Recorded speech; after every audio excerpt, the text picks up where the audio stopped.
Tiffany Rachal, the golden voice of Southern Soul, recording artist, performer, and songwriter on Jones Boys Entertainment. Stage performance that you will feel. Take a ride after the break. Tiffany Rachal.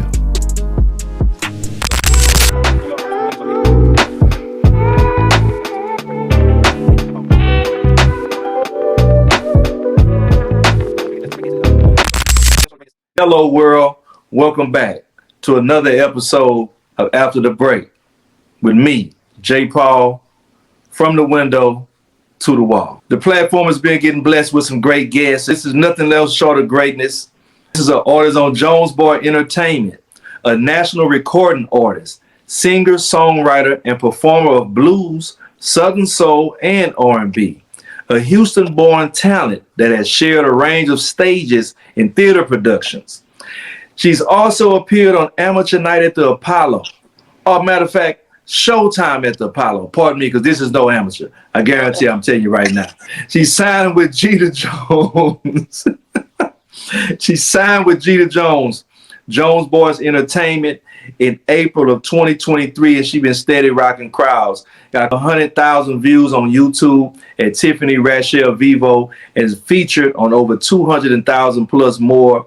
With 2,600 followers on Facebook, you can follow her on Tiffany Rachal on Instagram. Welcome to After the Break, Miss Tiffany Rachal. How are you today?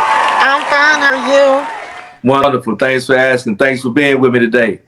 Oh, no problem. Thank you for having me on the show. I'm honored. I'm more honored. So, Miss Rachal, tell me real quick, where did it all start for you? Well, it started for me in the church. My father is a minister. He's a pastor. He has been a pastor since I guess I wasn't even thought of yet. And it started there. I did my first solo at the age of 4 years old. He Touched Me. That was my mom's favorite. So she had me learn it. So it became my favorite.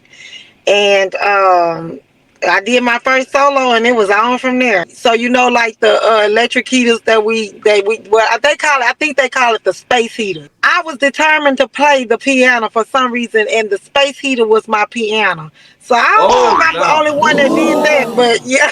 What? You ain't touch it when it was on, did you? I didn't touch it when it was on. It was kind of it wasn't on when I touched it. But praise God. It was like my piano. I was imagining that I was playing the piano.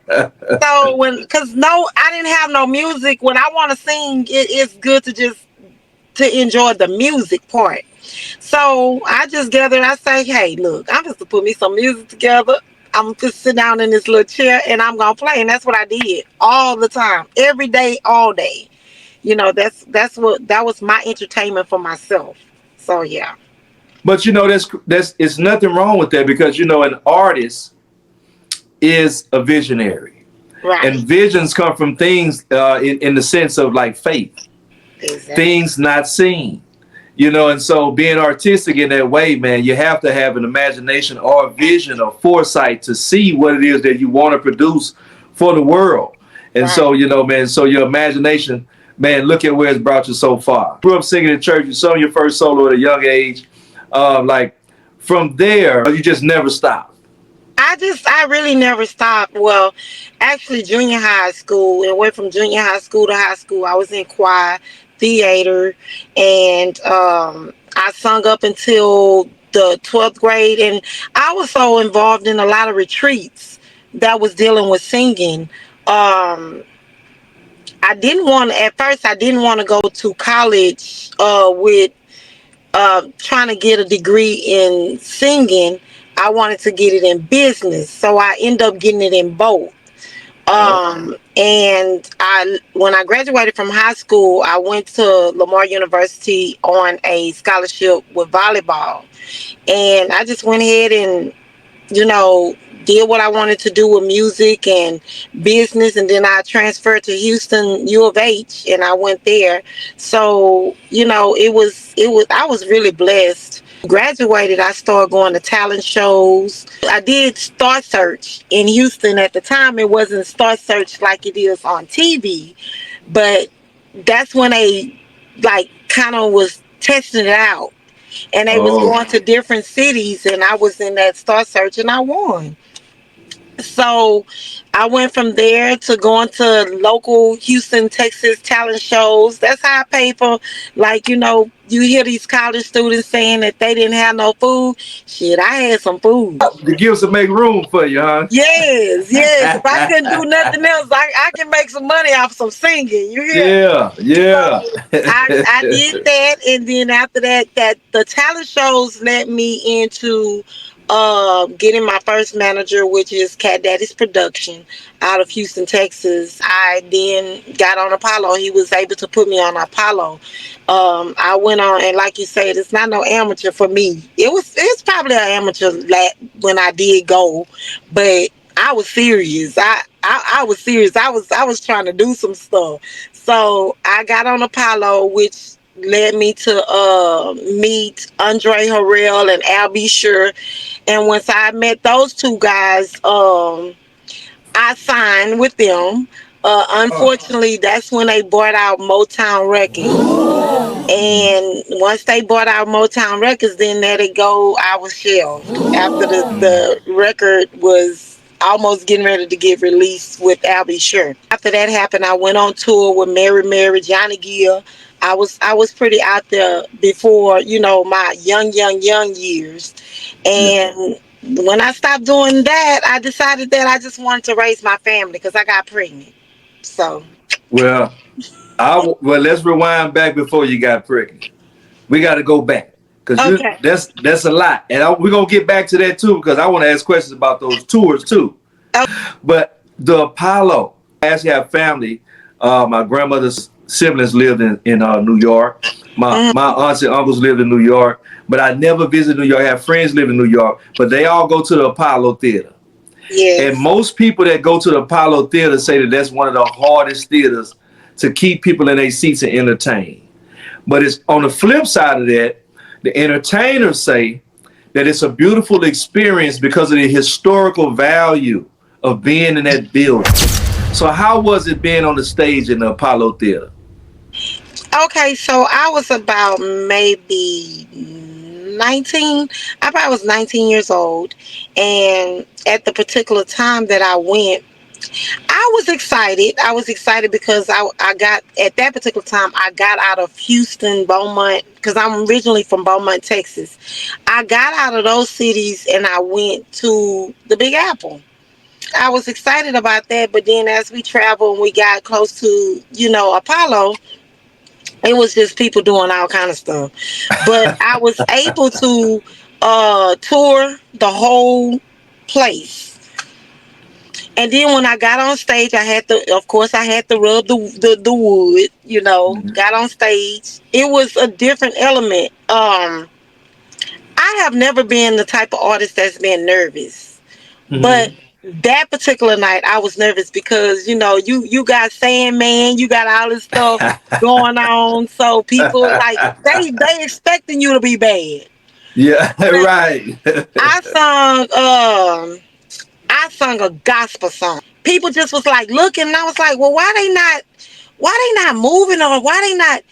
And once I got off the stage, my manager told me, Tiffany, you always ask that question, why people don't move, or why people they just stare at you. They stare at you because they at awe, because you up there and you singing your butt off and you really like performing, and they want to listen. They don't want to clap. They don't want they listening to you. And I end up winning 4 times at the Apollo. Oh The wow. fifth time I got sick. So unfortunately, that's when I found out I was pregnant. Oh no. Yeah. We see in modern times how people, women get pregnant, they still perform, still continue a career. And you said you went on tour with other artists, you got signed. So clearly you were an established artist, regardless of the fact of whatever you may have appeared to be a hurdle. So Right. from that point of getting pregnant, I mean, did you continue to tour? I did. I did. I stayed in New York most of my pregnancy. Um because I was singing at the Shark Bar. I don't. That was one of the restaurants that all the entertainments go to. I actually was able to meet Denzel Washington on one of the performances that I went, and I sung Happy Birthday, and I actually sat in his lap. So put this wife there. Shout out Denzel and the missus. Yes, yes. Peace. So I met a whole bunch of people where they really, I looked up to because I was young and I was excited to be able to meet those people. I got to see what was the inside of their lives, how they started, how they kept going when times where people was trying to pull them back. So yeah, it really helped my career. But then when it got bad for me because I didn't only get pregnant one time, I got pregnant twice. And it was like my mom used to always tell me, get your children over with so that you can, enjoy your life. Mhm. And I don't know why I listened to her. So I did have three boys, and I decided that I really wanted to go and raise my kids, and that's exactly what I did. I raised my kids, so I got out I'm moving ahead a little bit, so it stop me if you want to, ask me some questions, because in between that time I did do a lot of touring. What's one of the favorite artists that you toured with, and what did you do? Did you sing background or what? No, we was actually on a play together. Will a real man please Oh, stand up? We was on a play together, and that oh, was Mr. Dwight Braxton. Um, he wrote the play. I was on that play for about a year, maybe a year. We went to New York, we went to Atlanta, we went to Chicago. It was a really really good play, and all these guys that I named was in there. I even met Gerald Levert. He wasn't actually in the show, but he was one of the guests that came and to each cities when we were down there. I enjoyed the touring part. It made me stronger. I had to grow up because I was still childish around that time, and it allowed me to become a woman. It just showed me some things that you're really in this music, and it's more than what people think. in what way? Because I mean, I imagine like just on the outside looking in, like not speaking of you specifically, but just me as a person. If I was that person, if I were you back then, me personally, like I'm a fan of all those people you were around. You know what I Mhm, mean? Like I mhm. can only imagine working with people I'm a fan of. When I'm at home, I'm like, ooh, shit. You know what I'm saying? Excuse my language, but like, ooh, boy, if I get close to her, you know what I'm saying? Like, man, and Right, it's crazy because once you have the stage and the spotlight, you're instantly everyone's attractive. right, right, Everyone's attractive. right, Like it's inevitable for things to happen in environments like that in entertainment. And I don't think people really look at it like that. They tend to throw labels on something because they don't think broader. You know what I right, mean? In reality. right. So I'm from Louisiana. Okay, okay. If if I would have been out there on stage with SWV, I would have been on Coco. I ain't gonna lie, I would have been on her ankle, like holding tight, like Coco. Let me tell you something. Every day after practice, Coco, let me tell you something. No, wait a minute, I'm going. Hold on, wait for me. You know what I'm saying? Well, we weren't you know, like that. I wasn't like that. I ain't saying you, but I would have probably Dre, what's wrong with this man? When we were coming up, when I was coming up, we was doing like dough dinging. We was going like when Johnny Gill, they would always put him because of course he was higher than me. And we used to go dough ding Tyler Perry. He used to come on the shows, and we used to just dough ding on his door, and he would open it and we gone. So we was doing stuff like that. Like I say, I was young and they were much older than me, but I grew up to value the time that I did have on the stage with them guys. I was playing as Johnny Gill's wife. One part on my part, I had Versace cologne in there, and I always used to say for sushi. that would really agitate him because I was saying the Fasashi. That would Yeah. really agitate him. So I had to learn how to say it. So things that people didn't like of me, that bothered me. That bothered me as an artist because I want to be I want to be that artist that when you see me you will respect me, you know, not in terms of, oh, she young, she got a lot of growing up to do. And I did. And I did. I can look at the times when I was much younger and I was singing on the stage with these guys, and we walked in, me, Mary, it was her sister. We walked into this restaurant, and they had never heard their music. And the first time they heard their music on radio, we was in Chicago, and I can remember the face that she made when she heard her song on the radio. So that's what I want to be. I want to be in a place where the first time I hear my music that I invented on the radio, that's like wow, because I was feeling good for her. So I can only imagine how that would feel for me. So I experienced a lot of great moments while I did, before my family came. I experienced a lot of great moments, and I am so grateful to these artists to teach me because they didn't have to. They could have just say we don't want to deal with that, but they taught me. So, and I tell people all the time, this is not my first rodeo. Um, I mean, Southern Soul, to be on stages like that around those kind of people, right, it can't be your first rodeo. right, Like that's the ultimate. I mean, that's the height that people want to go to. That's the goal. right, But right. you've been there. You're still on center stage. So how does it feel now? I mean, switching genres. I'm sorry for interrupting it being so long-winded, but you said back then you doing R&B, and so now being in the Southern Soul space, like what's that's like? So now that I'm in the Southern Soul space, it's very different. It's different on different. It's just different to me. I am a singer that's very explosive.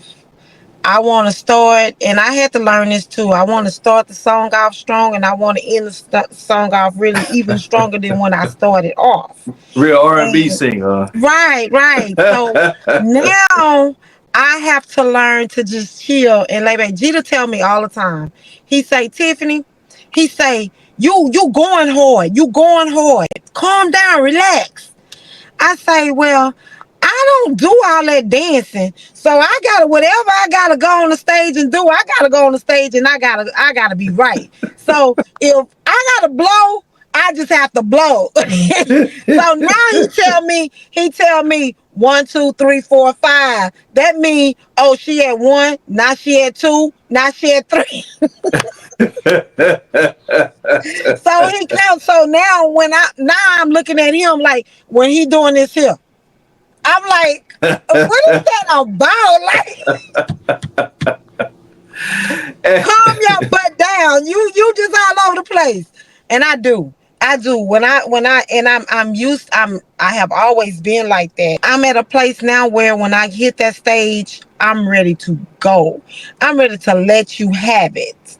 That's where I'm at. And now I'm learning to kind of like pace myself because of course y'all know we do shows after show after show. And at first when I first started I wasn't getting hoarse.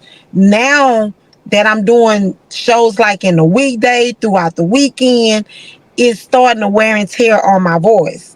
So I got to do certain things. It's been a challenge for me. It has really been a challenge for me to relax, get on the stage, relax, and put myself into a entertainer's instead of singing the way that I sing because I sing hard. I will sing hard, and you'll be like, "Damn, she go from each song to each song. She go from song to song, and she's singing." So yeah, But Southern Soul is also an up and close genre. Like your audience, you're up close and personal with your audience as well. So it's a Yeah. lot of love, and a lot of energy transfer. So I know that can wear and tear on you as well, I'm sure. Yes. Yes. With Southern Soul, the audience is totally different from a hip hop crowd, R&B crowd, a jazz crowd. It's totally different. You're right there with the people. And so, like, how do you like the crowd, and what's been the response to your new sound from the audience? I love my fans. I love the crowd. I do say that we need more men to join in to the crowd. The women that we do have in front, um, we have to find a way to get the men to come out with their wives, their girlfriends, whatever the situation is, because now they got it to where the men is on the stage. And as a man, I don't know how y'all feel or what y'all think, but if I'm thinking, like, if these men always coming to the stage and they doing their thing or whatever they do, however they do, to accommodate the women, what accommodates the men? Well, that's So tough. That's yeah, tough. I'm sorry. That's tough because what a male artist can do on the stage, a female artist can't do for her male fans. like me, I am a singer, so I'm not gonna disrespect myself, nor my husband, nor my family. So I'm gonna be on the stage, and that's my part, is to sing and to perform. I'll me opening legs and going down the pole, all this stuff ain't gonna happen with me. Yeah, that's So that. I don't think that's necessary. I agree with you. As far as talent, I can't speak for a woman. I'm not a woman, but I'm just going off what I see. hmm But for a woman to see a male artist and for her to be a fan to the degree that she does, clearly it's the talent. You know hmm what I mean? And so we listen to y'all. hmm But you're right though. We don't come out and support and buy tickets like that. We see right, that in all female dominated genres, no matter whether it's sports or whatever. We typically don't. Me personally, if I want to go see you, I'm gonna come see you. right, right. But I really do want to encourage the brothers. Now that we on this point, men, if you're out there, be true to yourself. And also uh, go out there with your lady, even if it's somebody who you may not have heard of before. Trust me, if your lady's going to see it, like most things that your woman introduced you to, you're gonna like it too. I know we're dealing with my husband. If I say that I'm going to watch, just say, I don't know, because I don't really go to concerts. I don't really go to too many concerts. But just say it's Johnny Gill and New Edition, uh, just all men on a ticket. The first thing he gonna say, I don't want to go see those Negroes. I want to what that's the mentality that men has. They will not Yeah. go to the concert with their wives or their spouse or their girlfriends or nobody else, because it's not something. Now, if I would say Beyonce and Shantae or somebody. yeah, if I say that, let's go to that. Oh, it's so yeah, let's go. You know what I'm saying? So it's just the men gonna have to start supporting Southern Soul. They're gonna have to start supporting to be quite honest with you, I like Southern Soul, but I really want to be a blues singer. So, man, great transition. I was going to ask you that too. The difference in genres, the change or the maturing or the evolution of music in this genre. You got Zydeco, trail ride music, Southern soul, blues. They all kind of intertwine together. They all kind of mix. So, what's the difference for people that may not know? Okay, so Zydeco. Let's start with that. Zydeco is a tradition from Louisiana, which, Beaumont, Texas, where I grew up from, we listen to Zydeco all the time because we like right there on the borderline with Louisiana. So, you said your people from Alexander. My people are from Monroe. My people are from New Orleans. I got people all over the place, and Morgan City. So back in there, that was Zydeco. But at first, originally, Zydeco was done with Caucasians first, and then it Mm, trickled down to us. mm. Uh, so the difference between Zydeco and blues, Zydeco is just one of those songs that not everybody enjoy. You don't find Zydeco in Chicago, New York, um, North Carolina. You don't find they don't even know nothing about Zydeco, just like they don't know nothing about gumbo. And it's a mixture of a lot of things in that gumbo, where you get R&B, Zydeco. As far as blues and R&B, everybody is down with R&B and blues. They don't accept Southern soul well. Uh, So with that being said, I have to get out of Houston to go and give Southern Soul to a different city that they will respect you and honor you because of Southern Soul that you're singing. They appreciate the Southern Soul. but Texas is a pretty. They support Southern soul and blues out there, right? In Not Texas. Houston. Yeah, yeah. But, I mean, they play it on the radio. They used to play it on the radio. They play certain people on radio. Oh, Like okay, okay, I'm from Texas. I'm from Houston, Texas, okay. and they'll do Southern Soul. They'll play it on the radio, but try to do tickets or try to do a concert. Oh, shows and stuff. You're not gonna But get the the. trail ride scene is pretty big in Texas, right? Just not in the city. But that's Zydeco. That's Zydeco. If you go to a trail ride, they're gonna want to hear Zydeco. Oh man, is Zydeco. Mm-hmm. So artists like Jeter, and artists like TK Soul, or artists like OB Buchanan. That's my guy. You know what I'm Mm-hmm. saying? Like artists like that, like those guys more Southern soul. They don't get play out there either. Jeter, I very so like the other day, I went to this restaurant. I heard Jeter on say playlist. Just listening on the radio, they don't play too much of nothing. You'll probably hear Tucker, um, really Chris. Tucker and different artists that's really, really, really, really out there. That started the game. But you don't too much hear. I don't hear too much of Jeter here in Houston because they don't play it that much. Dallas plays it. Mm-hmm. Port Arthur, Beaumont, they play it. Mm-hmm. But the fourth largest city in the United States. Yeah. So the people where you first heard it on radio, like when you first heard blues and Southern soul, like what was the female artist that inspired you to even want to get into the genre in the first place? Nobody, Nobody. nobody inspired me because I wasn't even listening to it. And you mentioned a moment with your son. So what about that moment made you choose this genre?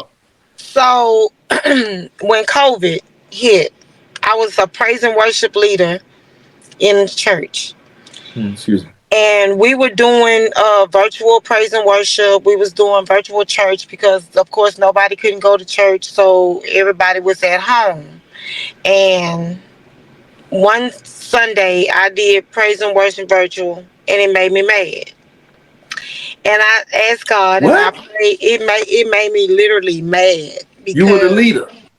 I didn't want to do it on no, I didn't want to do it like this. It put me in a different frame, Mm. and I didn't like it. I didn't like it. So and then there's some more stuff that I went through throughout the church. When I was at church, I went through um some crazy stuff. I don't even want to get into that, but I went through some crazy stuff. And I was just asking God to kind of lead me and guide me where He wants me to be and where He wants me to go. Because I really wasn't doing nothing with my vocals.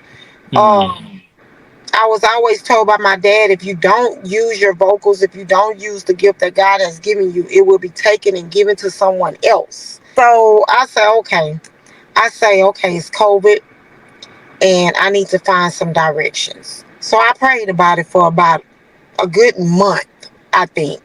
People was dying, people was getting sick. Uh, it was just getting bad. So I decided, you know what? I want to do a band.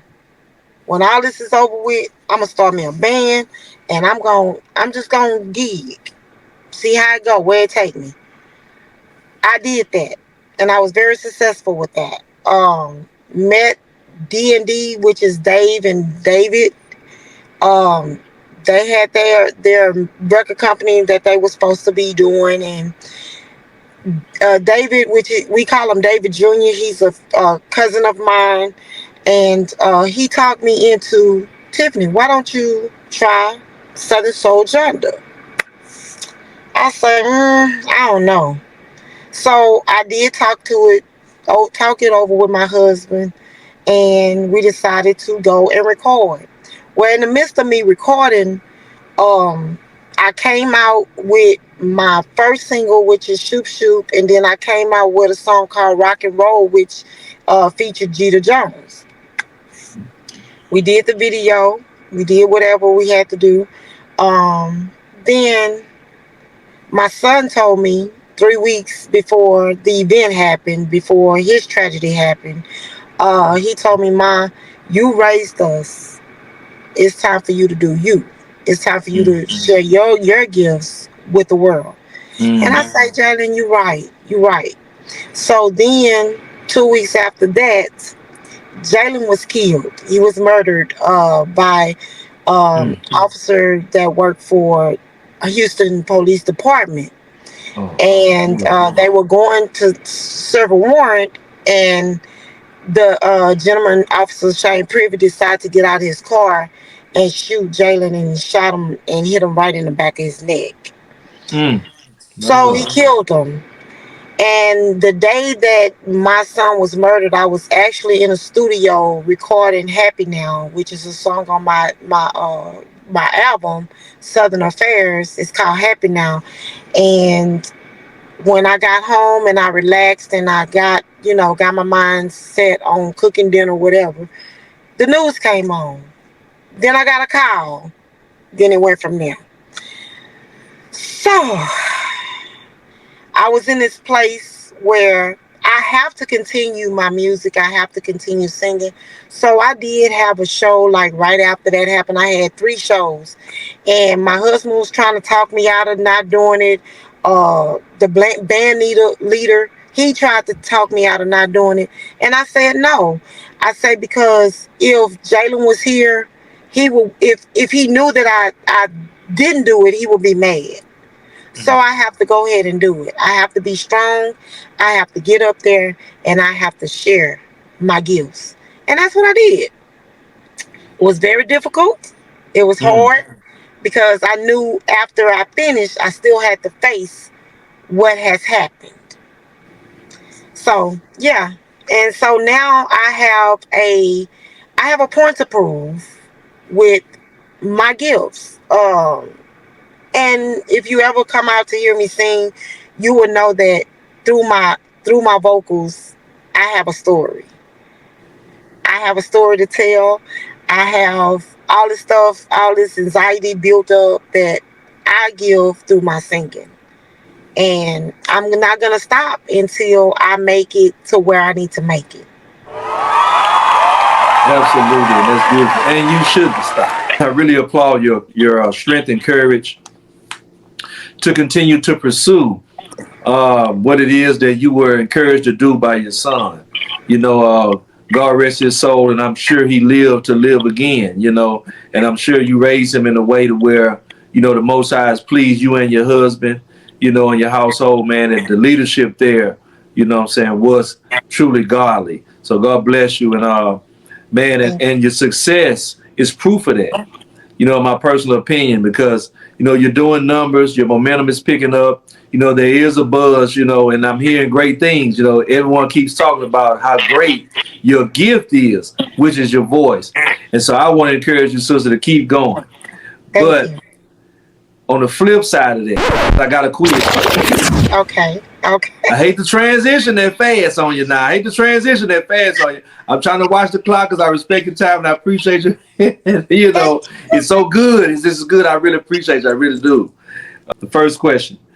What African American woman from Chattanooga, Tennessee was Oh, nicknamed the Empress of Blues? She was inducted into the Rock and Roll Hall of Fame. She toured with Ma Rainey and had a successful career with Columbia Records. 4 choices. Okay. Betty Wright, Mamie Smith, Bessie Smith, or Jackie Neal. Bessie Smith. Bessie Smith.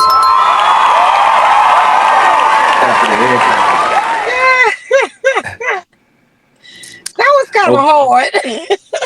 The second question. Okay. What Baton Rouge-born blues singer and songwriter with hits called Right Thing, Wrong Man, Down in a Club, and she was also murdered by a gunshot? She's from Baton Rouge. Jackie Neal. Jackie Neal, that's what it is. All right. Okay. Now, who is considered the first lady of blues? Mamie Smith. Mamie Smith, there it is. There it is. All right. So this is one I know you're going to get. I believe in you on this one. This is a Miami-born, Grammy Award-winning soul and R&B singer that started as a background singer. She had hits, The Clean Up Woman and Tonight is the Night. That's Betty Wright. Betty Wright, there it is. That's my girl. You got it right. Final question. Okay. Okay. This artist was signed in 2023 by Jones Boys Entertainment. She is an R&B soul singer, blues, southern soul singer, and the up-and-coming one of the new trail ride female front runners in the southern soul genre. And she's from Houston, Texas. Tiffany Rachal. Tiffany Rachal. There it is, baby. That's right, man. That's what's up. Before we get up out of here, man, on the up and up note, in modern times now, in transitioning to a new genre, you see the use of social media. You have all kind of groups. You got Southern Soul groups. You got trail ride groups. Has that made your life easier to connect with your crowd? Absolutely. You know, we didn't have social media back in the day. We didn't have social media when I was in R&B and gospel and stuff like that. So this Facebook, Instagram, Twitter, all these good things, all these good outlets, it's easier to connect with our audience. We can sing, we can talk to them, we can do everything, and we can talk to them all at one time. So I love it. I actually love it. I just like connecting with my audience. I'm not one of those persons that, you know, don't want to do no autographs, don't want to hug. Because I just recently, and yesterday, I was in the Souls of Queens with 6 other young ladies that we did a show. And it was this one older lady that was sitting out in the audience, and she came to the show, and it was her birthday. And we never know when people are going through something. We never know when they're having, you know, situations that's going on in their life that they need to just get out. And this particular lady, you know, I sung happy birthday to last night on, well, this is Tuesday, so it was Sunday night. And she literally just started crying. You know, so I know I did something great, you know, just by singing the song to her. It allowed, you know, whatever she was going through, she wasn't going through it in that moment. And it really was relaxing. It gave me joy to know that people, you know, you can reach people through your ministry or your vocals. Absolutely. And Miss Rachal, I really appreciate you. I appreciate your talents. Now, before we get out of here, I got a couple of questions from some people that I know because I told them you were coming on. Okay. And so they had a couple of questions. Now, don't get offended by the questions. I won't. Okay. I won't. Please don't get offended by the questions. These is questions because the fans, you know how the fans can be. They want to know stuff that they don't get a chance to ask, so they want to ask questions. Exactly. Okay. So this is a question for my homegirl, right? She said, on the video, go on and leave. This is a 2-part question. that you had that pour on that thing on the top of the wine bottle. She's like, where'd you get that? Well, I don't know where it came from. It was just one of my props. I was at one of my friends' house, so I will definitely ask her where did she get that, because that's like the fifth time somebody asked me that. Right on. This is a crazy question. Okay, it don't make no sense. Okay, so they said they noticed you were driving a Lexus in the video. Uh-huh. They said if you're a Southern Soul singer, why were you in a truck? Hey, that's not. I didn't know that Southern Soul singers had a truck. Okay, well, okay, I can answer that question. I do have a truck, but I also have a car. I have a King Ranch 250 Ford. So yes, I do Right have a on. truck.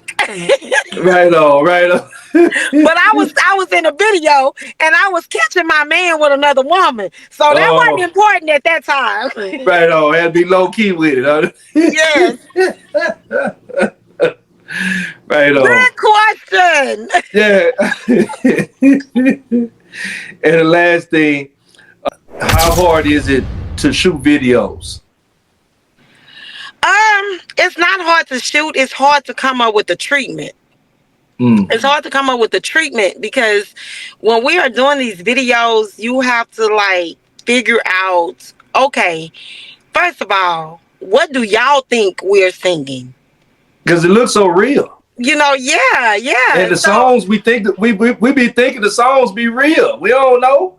and it do be real because that video that I shot, Go On and Leave, it just it's not my life, but it was somebody else's life. Yeah. It was Oh yeah. somebody else's life. So Jeter Jones wrote that song. He wrote that song, and I say, dog, you know, when he came to me with it, I say, okay, this is good. This is good. This is really Yeah. good. Yeah. And I can put together something with that. So I did. I went home and I wrote the treatment out and I gave it to Twan. Twan did his thing, and then hey, it was all from there. We got the car, we got the house, we got the pool. I got the suitcase with his drawers, his shirt, his shorts, everything in there. Cause now he done cheated and I'm throwing all this shit in the pool. Oh, I ain't gonna front. Like, I was up there like, look at this clown right here. He got the girl by the house. What he doing? You know, what he doing? You know. And then the part about it, we actually was supposed to get two people to play that part. Well, one of them got sick and couldn't do anything, so I had to get my husband and my best friend. And by those two coming in, hey, it just all worked well because we all used to each other, so it was just so Yeah. smooth. Yeah, because it looked real natural, man. Even the brother coming in the house, I'm like, he looked like he could really be a husband. You know what I'm saying? There you go, right there. All right, what's up, man? Congratulations. Hey, great. Hey, man, great acting. Hey, bravo. He did an awesome job to say that. Yeah, that was dope. Hey, that was a beautiful video, man. That was great. Great. And great. It was Twan Films, right? Yes. Twan Film. Yeah, he does. I think he does the visuals for you guys for you guys label. Yes, he does. He does all the video and stuff like that. So we are getting ready to shoot 2 more of my videos. We're getting ready to go on a cruise, and we shooting 2 of my videos on the cruise. So I'm excited. I got to get myself together, get my life right, so I can get the right, you know, be in the right place at that time. Because I'm coming from vacation. Now I'm working. Now I'm singing. So it's gonna be a little. It's gonna be all kind of stuff. So I got to get focused. And speaking of cruise, before I let you go, that shows you how big the genre is. I saw that there is a Southern Soul cruise. Yes. Have you been able to perform on one of those yet? I have been. This particular cruise is Jeter Jones cruise. Oh man, yeah. Yeah, so we leave Saturday to go to New Orleans, and we'll leave Sunday on the cruise to out of New Orleans. We're going to Belize, and then we're going to I think in Mahogany, and then we're going to Cozumel. So I don't know what's going on because with all these storms going on in the Atlantic, I don't know because I'm thinking about this. Hey, I tell you what, holler at Jeter, tell him I'll be a fill-in if you decide not to go. I'll just do media. I won't try to sing your Okay, part. Don't worry, I won't try to sing your part. baby, that's too much water to drink. I know, right? Hey, I really hope and pray. I'm just glad that you guys did get a break this time in Yeah, Texas, and we do want to send our prayers to those families out there in Florida, on up the East Coast there, Georgia, the Carolinas, up to right. Virginia, and all of those people. We want to send our prayers to those families, and Absolutely. definitely, absolutely. But Miss Tiffany Rachal, thank you so much for sharing your journey, for sharing your story. I had a great time sitting with you. Thank you for your time. Sorry about the technical difficulty. I'm glad we was That's able to get it worked okay. out, and I'm glad. I really appreciate you. Thank you so much. And you can tell the people how to get in contact with you on your social media or any way they can reach you. Okay, so you can get on Facebook. My name is Tiffany Rachal. On Instagram, that's the you can look me up as T Rachel _01, and I'm on Twitter, Tiffany Rachal. You can go to TikTok. I'm on TikTok, Tiffany Rachal. So everything is Tiffany Rachal. So look me up, and I promise you, you will love all my music. I'm getting ready to come out with my second album. Yay! And it's called Southern Country Girl. And we got some good songs on it. We got some good songs on the album. So I'm very excited, and I'm ready. I'm ready. There it is. Thank you for joining me on After the Break, man, and continue blessings and continue success. Thank you. Thank you so much for inviting me on your show. Until next time, man, respect and salute. We gone.